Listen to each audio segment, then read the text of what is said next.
Om Swastiastu, bertemu kembali di video pembelajaran kimia. Pada kali ini kita akan membahas bagaimana cara menentukan delta H suatu reaksi bagian yang kedua. Diketahui 4 buah reaksi, di mana delta entalpinya sudah diketahui.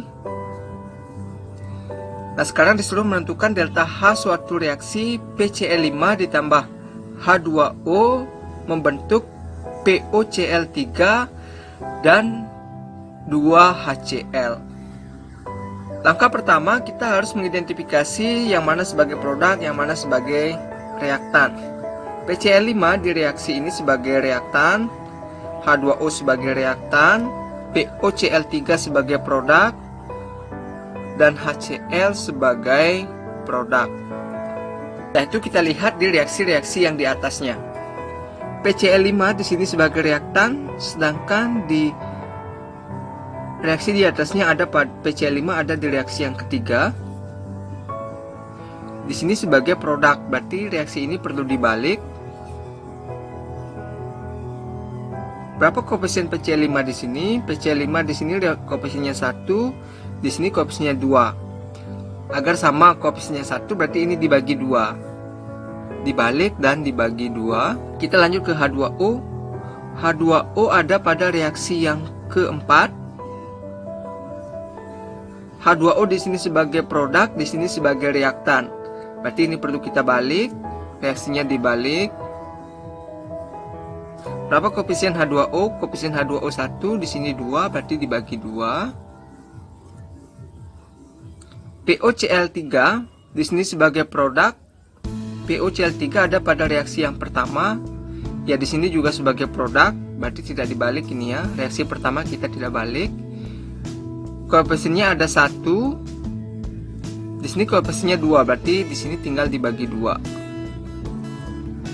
HCl di sini sebagai produk ada pada reaksi kedua.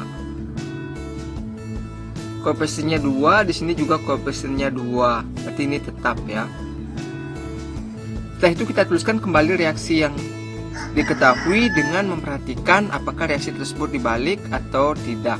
Kita tuliskan reaksi yang pertama. Reaksi yang pertama dibagi 2. Berarti 2P bagi 2, P ditambah 1 bagi 2, 1/2 O2 ditambah 3 bagi 2, 3/2 Cl2 menghasilkan 2 bagi 2, 1 POCl3. Delta H-nya juga bagi 2. Min 1150 bagi 2, yaitu min 575 kJ. Reaksi yang kedua tetap ya. Tadi kita tuliskan tetap. H2 ditambah Cl2 menghasilkan 2HCl. Delta H-nya min 184 kJ.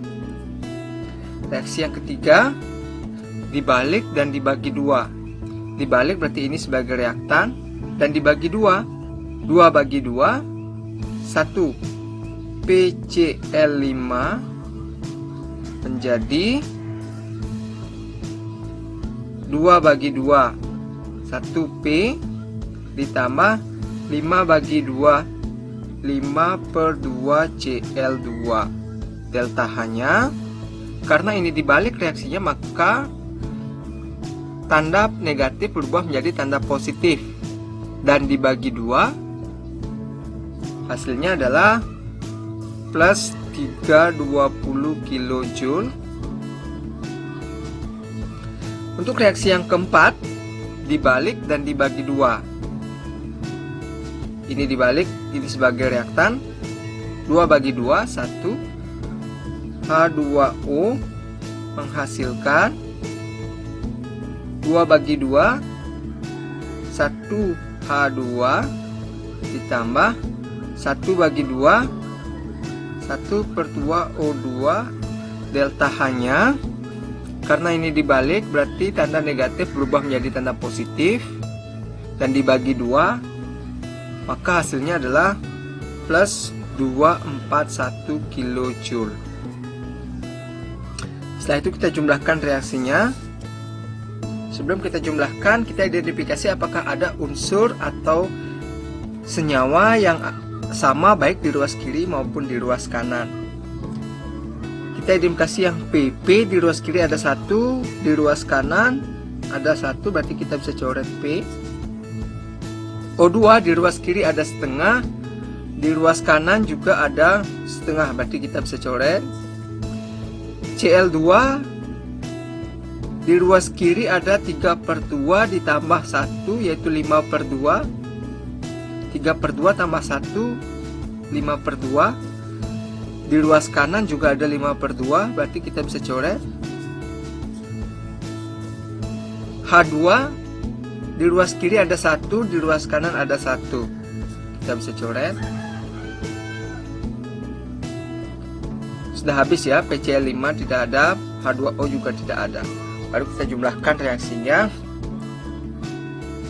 PCl5 ditambah H2O, di ruas kiri sudah habis unsur atau senyawanya, menghasilkan POCl3